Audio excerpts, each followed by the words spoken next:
The rain tasted like metal and shame. 17-year-old Maya pressed her forehead against the bus shelter's graffitied glass, watching her breath fog the cold surface. 3 days since her mother's boyfriend had thrown her suitcase onto the lawn. 3 days since the door had locked behind her with a finality that still echoed in her chest. "You're not my problem anymore," her mother had said, not even looking up from her phone. "If you've ever felt invisible, drop a comment below, let's talk about it." The Korean district of New Harbor hummed with a life Maya no longer belonged to. Neon signs flickered in languages she couldn't read, casting red and gold shadows across wet pavement. She'd grown up 6 blocks from here, but might as well have lived on another planet. Her mother had always warned her to stay away from this neighborhood, those people, she'd say, with that particular curl of her lip. Now, huddled in this bus shelter with $43 in her pocket and nowhere to go, those warnings seemed absurd. Maya's stomach cramped, she hadn't eaten since yesterday's gas station sandwich. Her phone had died hours ago, though it didn't matter. There was no one to call. Her friends had evaporated the moment she'd been labeled trouble at school. Her father was a ghost who'd chosen whiskey over her before she could walk. And her mother. She swallowed hard, refusing the tears. Crying was a luxury she couldn't afford. A black Mercedes slid past the bus shelter, its windows tinted dark as secrets. Maya watched it turn into the parking lot of the restaurant across the street, Huang's Palace. Even she knew that name. Everyone in New Harbor did. The Huang family didn't just own restaurants. The car's rear door opened, and a man stepped out. Maya's breath caught. He moved like water, fluid, controlled, dangerous. Tall, broad-shouldered, dressed in a charcoal suit that probably cost more than her mother's rent. His face was all sharp angles and cold beauty, framed by jet-black hair styled with precise carelessness. But it was his eyes that stopped her heart, dark, ancient eyes that had seen too much and felt too little. James Huang. She'd heard the name whispered with fear and respect. 40 years old. Ruthless. Untouchable. The Mafia boss who ruled New Harbor's Korean underworld with an iron fist wrapped in expensive leather. He paused before entering the restaurant, his gaze sweeping the street with predatory awareness. For one impossible moment, those dark eyes locked with hers through the rain-streaked shelter glass.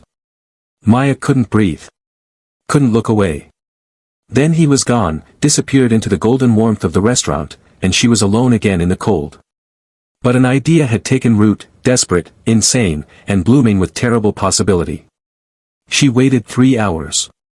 The rain stopped. Her clothes dried into stiff, uncomfortable creases. Hunger gnawed at her ribs with sharp teeth. But Maya didn't move from the shelter, didn't take her eyes off Huang's palace.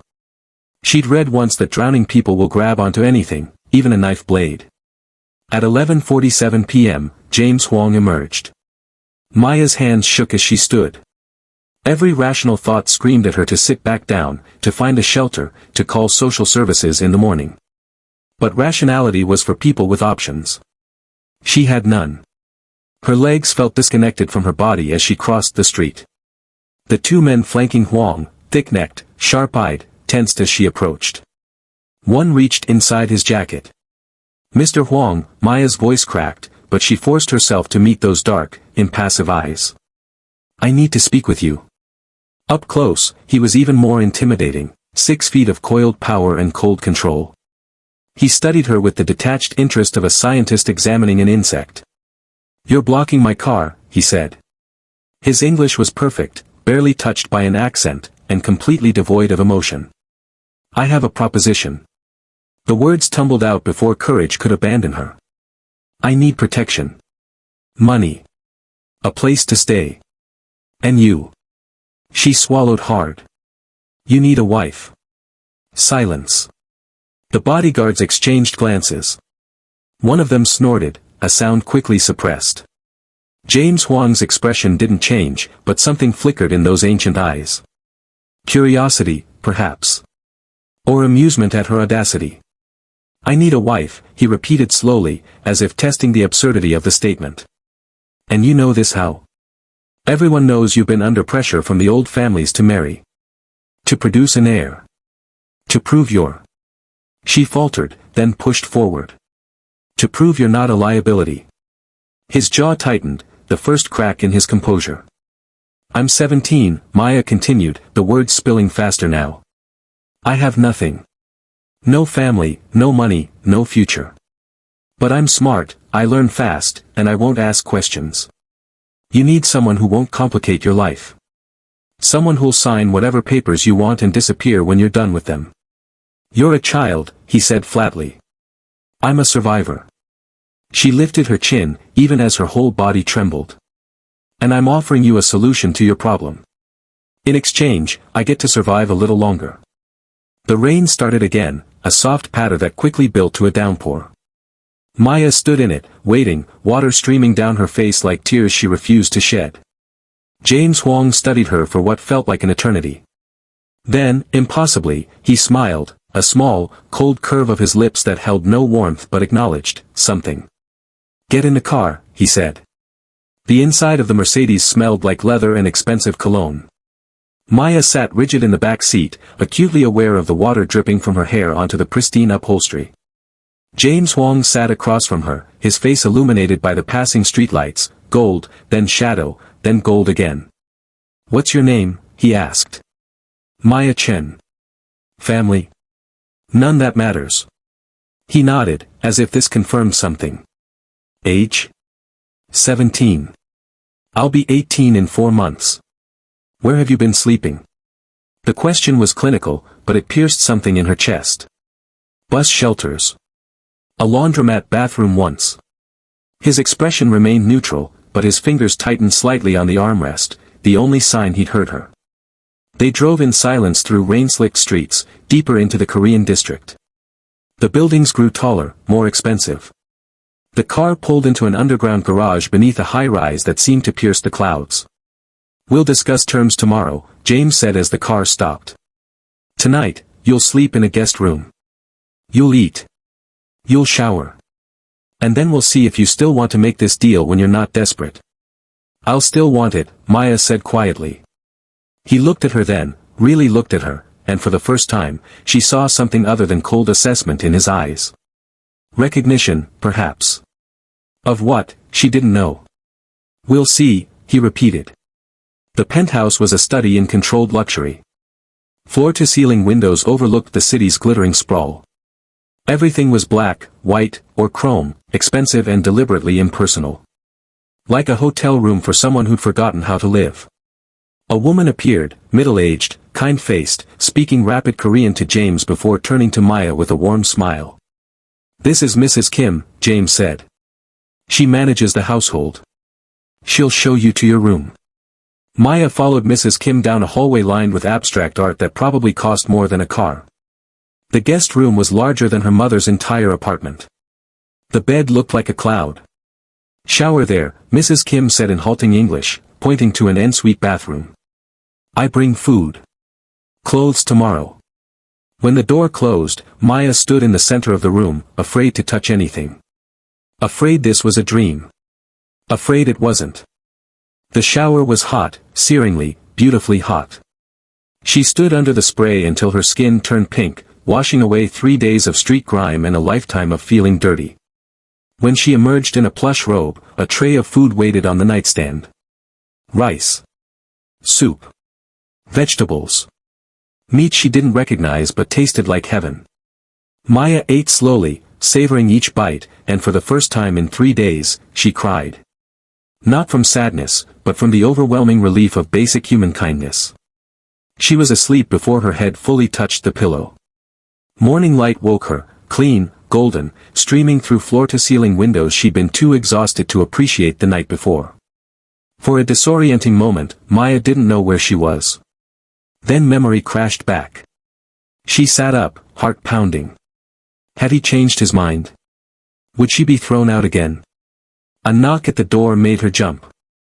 Mrs. Kim entered with a smile, carrying an armful of clothes.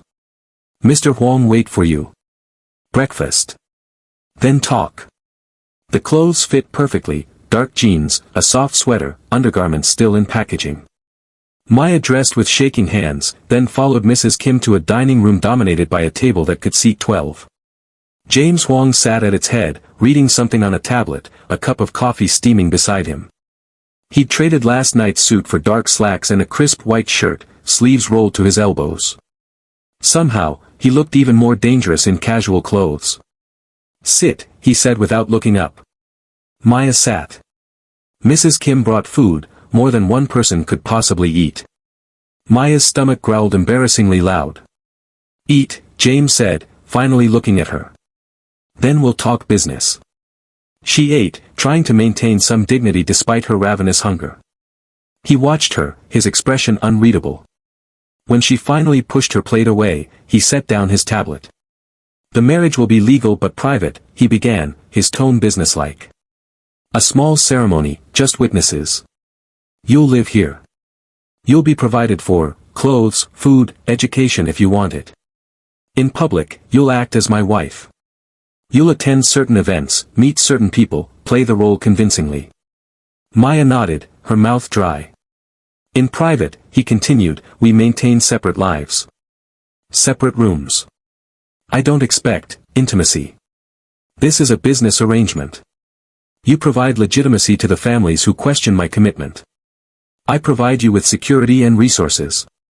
"For how long?" she whispered. 2 years minimum. After that, if you want to leave, I'll arrange a quiet divorce and set you up with enough money to start over. If you choose to stay." He paused, something flickering across his face. "We'll renegotiate terms." "What do you get out of this?"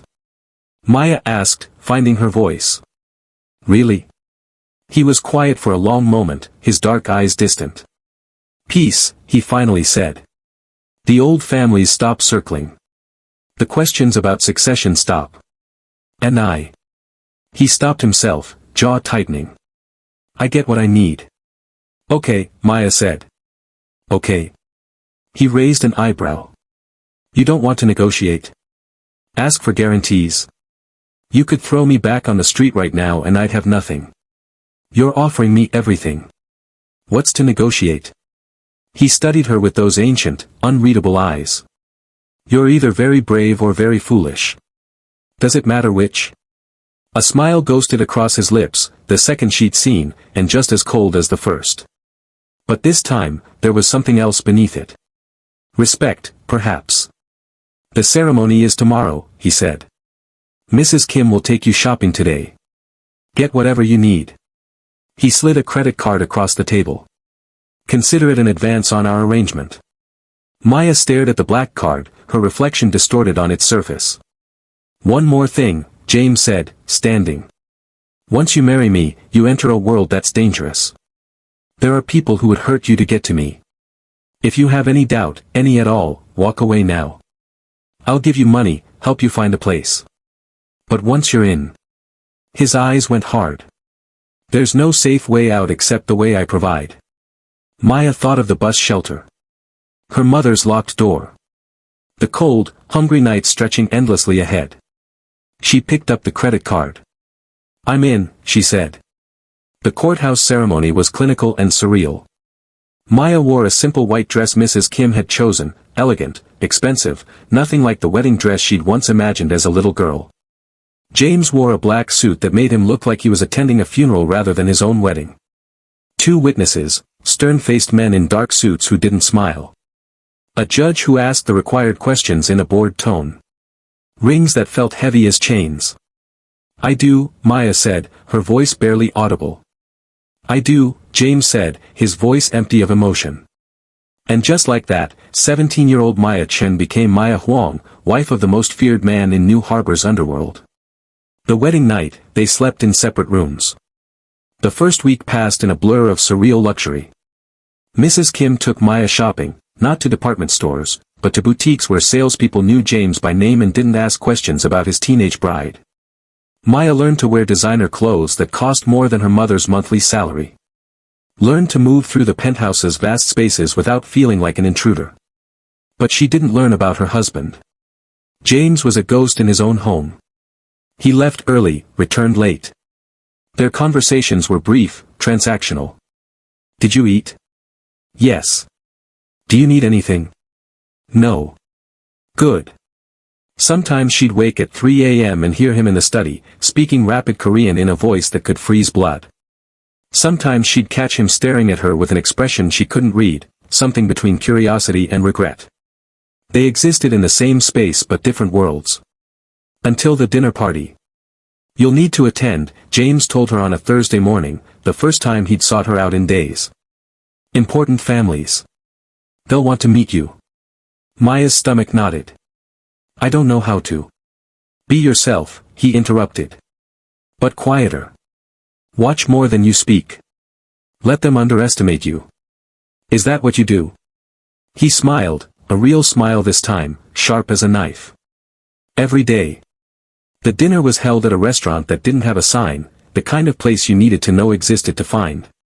Maya wore a black dress that Mrs. Kim had selected, her hair styled in a way that made her look older. James's hand rested on the small of her back as they entered, the first time he'd touched her beyond necessity. His hand was warm. Solid. Protective. The room fell quiet as they entered. Older Korean men in expensive suits. Women dripping jewelry. Eyes that assessed, judged, calculated. Maya felt like a specimen under glass. "Everyone," James said in English, then switched to Korean. Maya caught her name, Maya Huang, before the language became impenetrable. They sat at a table with 4 other couples.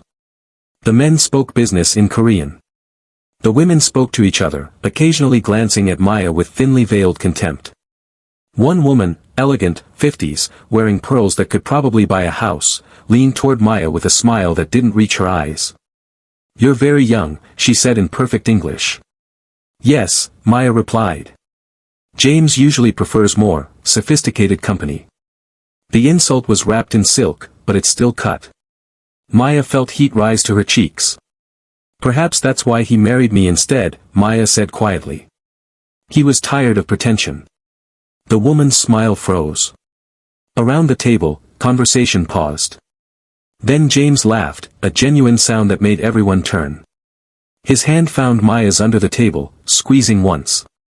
A silent message, "Well done." The dinner continued, but the dynamics had shifted. Maya had drawn blood, and in this world, that meant respect. They rode home in silence, but it was different than before. Charged. James's hand still rested near hers, not touching but close enough to feel the heat. "You didn't have to defend me," he said finally. "Yes, I did. I'm your wife. In name only. In the only way that matters to them." He looked at her then, really looked at her, and Maya saw something crack in his carefully constructed armor. Surprise. Appreciation. Something that might have been longing. "You're not what I expected," he said softly. "What did you expect?" "A victim. Someone who'd take what I offered and disappear into the background." "Would that have been easier?" "Yes," he admitted. "Much easier." The car pulled into the garage. Neither of them moved to get out. "Why did you really agree to this?" Maya asked, the question that had haunted her for days. "You could have found any woman. Someone older, more suitable. Why me?" James was quiet for so long she thought he wouldn't answer. Then, "Because you reminded me of someone." "Who?" "Myself," he said, his voice barely audible. "When I was young and desperate and willing to do anything to survive." He got out of the car before she could respond, but something had changed. The wall between them had developed a crack. And through that crack, Maya glimpsed the man beneath the monster. The second week, James started eating breakfast with her. They didn't talk much, but his presence was no longer a cold absence. He asked about her day. Recommended books from his library. Once, he smiled at something she said, a real smile that transformed his face from severe to almost handsome. Maya found herself watching for those smiles, hoarding them like treasures. The third week, she discovered his secret. She'd been exploring the penthouse's library when she found it, a door she'd assumed was a closet. It was unlocked. Inside, a small room, barely larger than a bathroom. And covering every inch of wall, photographs. A little girl. Maybe 5 or 6. Dark hair, bright eyes, captured in 100 moments, birthday parties, beach days, wrapped in a man's arms. James's arms, though he looked younger in the photos. Softer. Alive in a way he no longer was. And in many of the photos, a woman. Beautiful, laughing, her hand in James's, her eyes full of love. Maya's heart clenched. She understood now. The emptiness in him. The careful distance. He'd had a family once. And lost them. You weren't supposed to find this. Maya spun. James stood in the doorway, his face a mask of ice that didn't quite hide the pain beneath. I'm sorry, she whispered. I didn't mean to. Her name was Sujin, he said, his voice hollow. My daughter. She was 6 when. He stopped, jaw working. Car accident. My wife driving. They both died instantly. James. I was supposed to be driving that day, he continued, as if she hadn't spoken. But I had business. Always business. So my wife took Sujin to her grandmother's alone. And the drunk driver ran a red light. Tears streamed down Maya's face. I'm so sorry. That was 8 years ago. The family said I needed to move on. Remarry. Produce another heir. But how do you move on from that? How do you? His voice cracked. How do you replace them? You don't, Maya said softly. You can't. They're irreplaceable. He looked at her with eyes full of ancient grief. Then why did I bring you here? Why did I agree to this farce? Maya stepped closer, close enough to see the tears he was too proud to shed. Because you're surviving. Just like me. And maybe. She swallowed hard. Maybe we can survive together. Not as replacements. Just as two people who understand what it means to lose everything. James reached out slowly, as if she might disappear, and touched her face. His hand was trembling. You're 17, he whispered. I shouldn't. I'm your wife, Maya interrupted. And I'm here. And I'm not going anywhere. If this story is hitting you in the feels, drop a comment and tell me about a time someone showed up for you when you needed it most. Your story matters. The threat came on a Tuesday. Maya was shopping with Mrs. Kim when the men appeared, 3 of them, blocking their path in the parking garage. Not James's men. Their suits were cheaper, their eyes hungrier. Mrs. Huang, the leader said, his smile showing too many teeth. We need you to come with us. Mrs. Kim stepped in front of Maya, rapid Korean tumbling from her lips. One of the men backhanded her casually, sending her sprawling. Maya's fear crystallized into rage. Touch her again, she said, her voice deadly calm, and my husband will erase you from existence. The man laughed. Your husband is exactly who sent us. He wants to make sure you understand your place. Lie. Maya knew it instantly. James would never. The man grabbed her arm, yanking her forward. Maya reacted on instinct, keys raking across his face, knee driving up where it would hurt most. He stumbled back with a howl. Run! Mrs. Kim shouted in English. Maya ran. Behind her, footsteps pounded. Hands grasped at her jacket. She twisted, broke free, kept running toward the elevator. Her fingers slammed the button. Once. Twice. 3 times. The doors opened.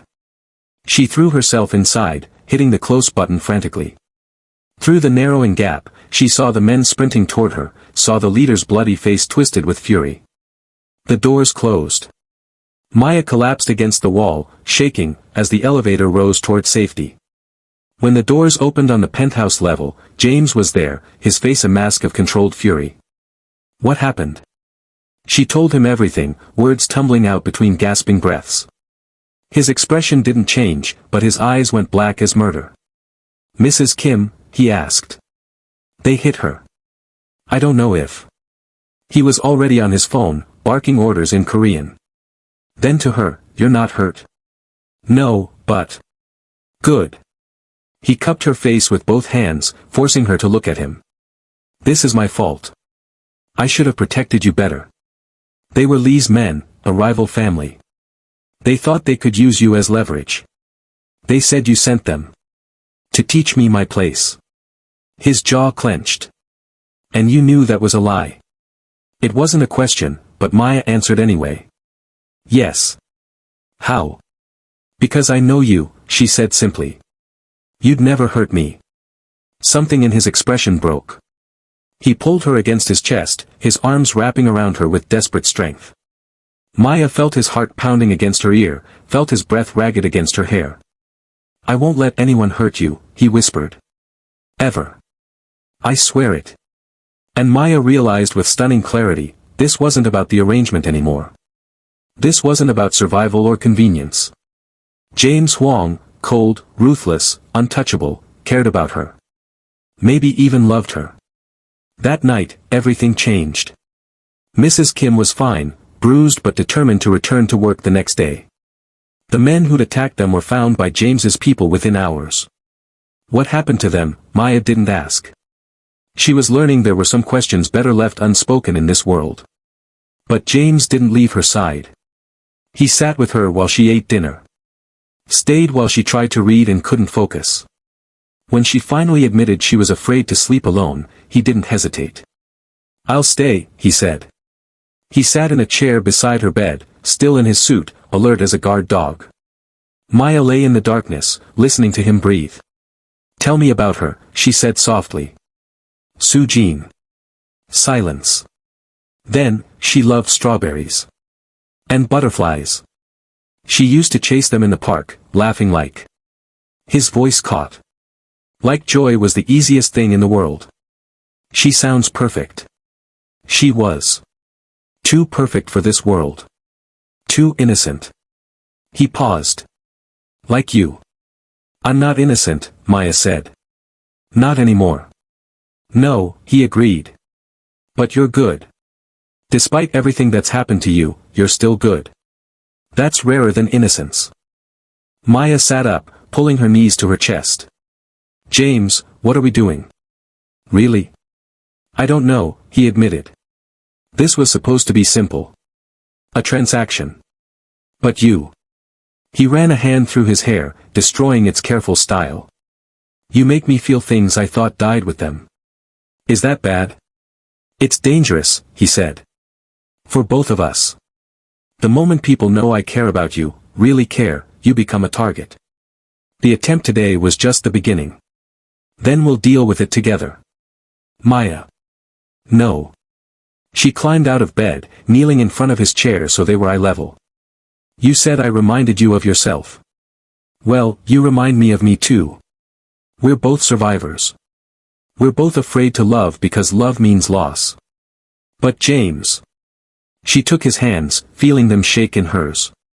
What if we're brave enough to try anyway? He stared at her, this child bride who'd become something more, something he hadn't known he needed. You're 17 years old. I'm 18 in 2 months. And I've lived more in those 17 years than most people do in 70. Age is just a number. Experience is what matters.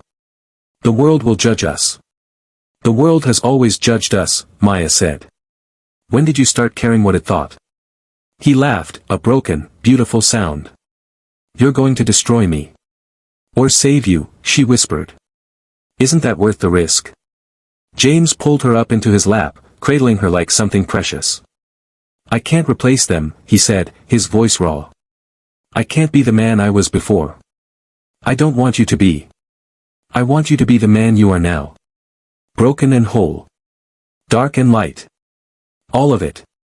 You don't know what you're asking for. Yes, I do. Maya pressed her forehead to his. I'm asking you to choose life. To choose us. To choose love even though it terrifies you. If I lose you. You won't. We won't let that happen. He kissed her then, soft, reverent, tasting of tears and hope. And in that kiss was a promise, to try, to fight, to believe that two broken people could build something whole. When they finally broke apart, James smiled, a real, full smile that transformed his entire face. Okay, he said. Okay, we'll try. 3 months later, Maya celebrated her 18th birthday in the garden of their new home, not the sterile penthouse, but a house with windows that opened and rooms that felt lived in. James had sold the penthouse the day after she'd said it felt like a beautiful prison. Too many ghosts, he'd agreed. Time to build new memories. The garden party was small, Mrs. Kim, a few of James's trusted associates, and surprisingly, some of the women from that first dinner. The pearl-wearing woman who'd insulted Maya now brought her an expensive gift and a genuine smile. "You've changed him," she said in her perfect English. "Made him human again. That takes strength." Maya watched James across the garden, laughing at something one of his men said, and marveled at the transformation. He smiled now. Laughed. Touched her freely, a hand on her back, fingers tangled with hers, casual affection that spoke of comfort rather than possession. The darkness was still there.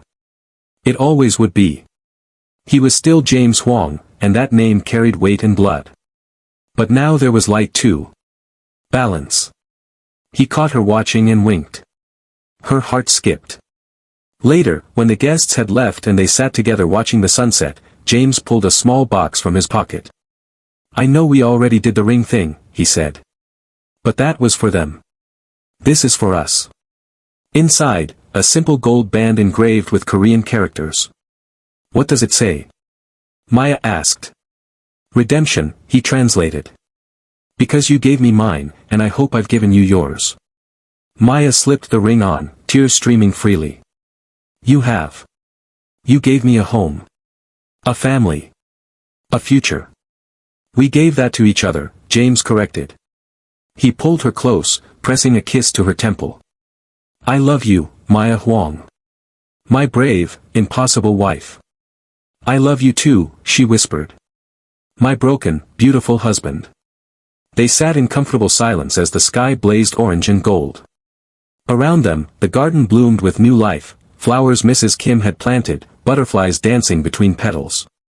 Su-Jin would have loved it, Maya thought.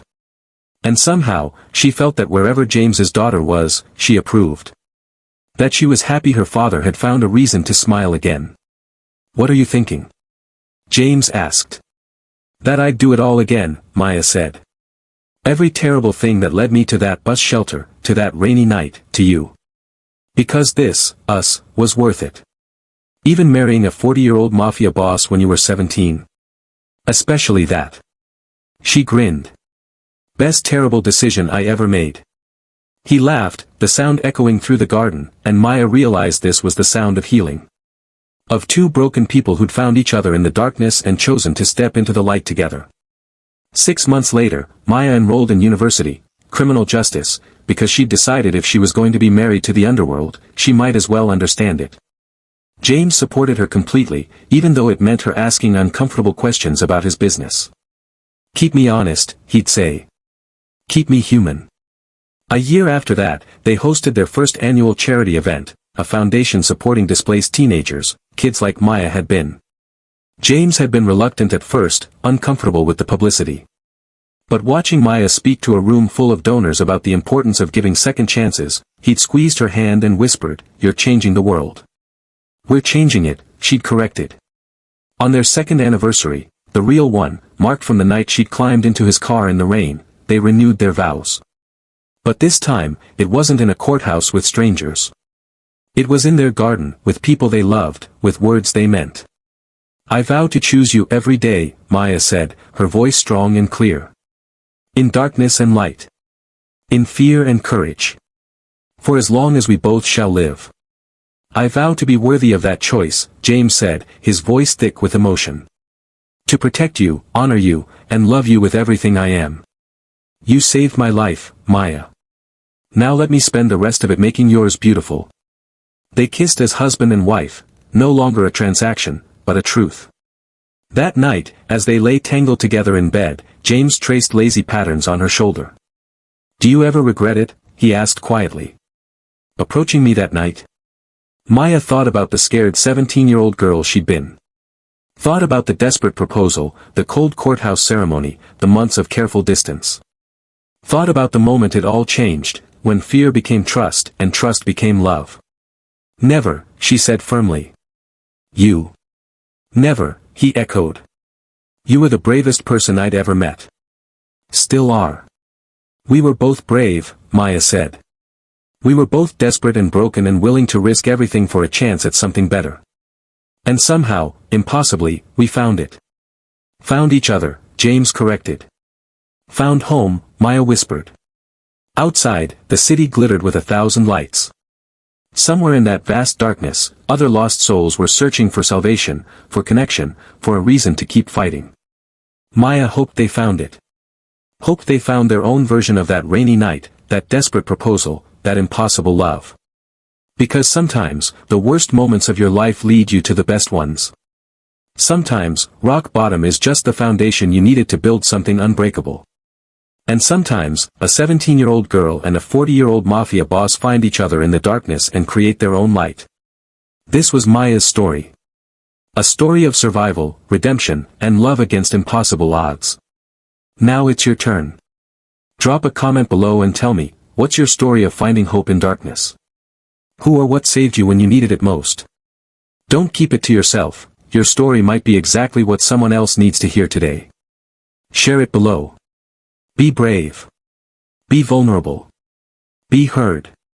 Because just like Maya and James proved, we're all just looking for someone who understands what it means to survive. And maybe, together, we can do more than just survive.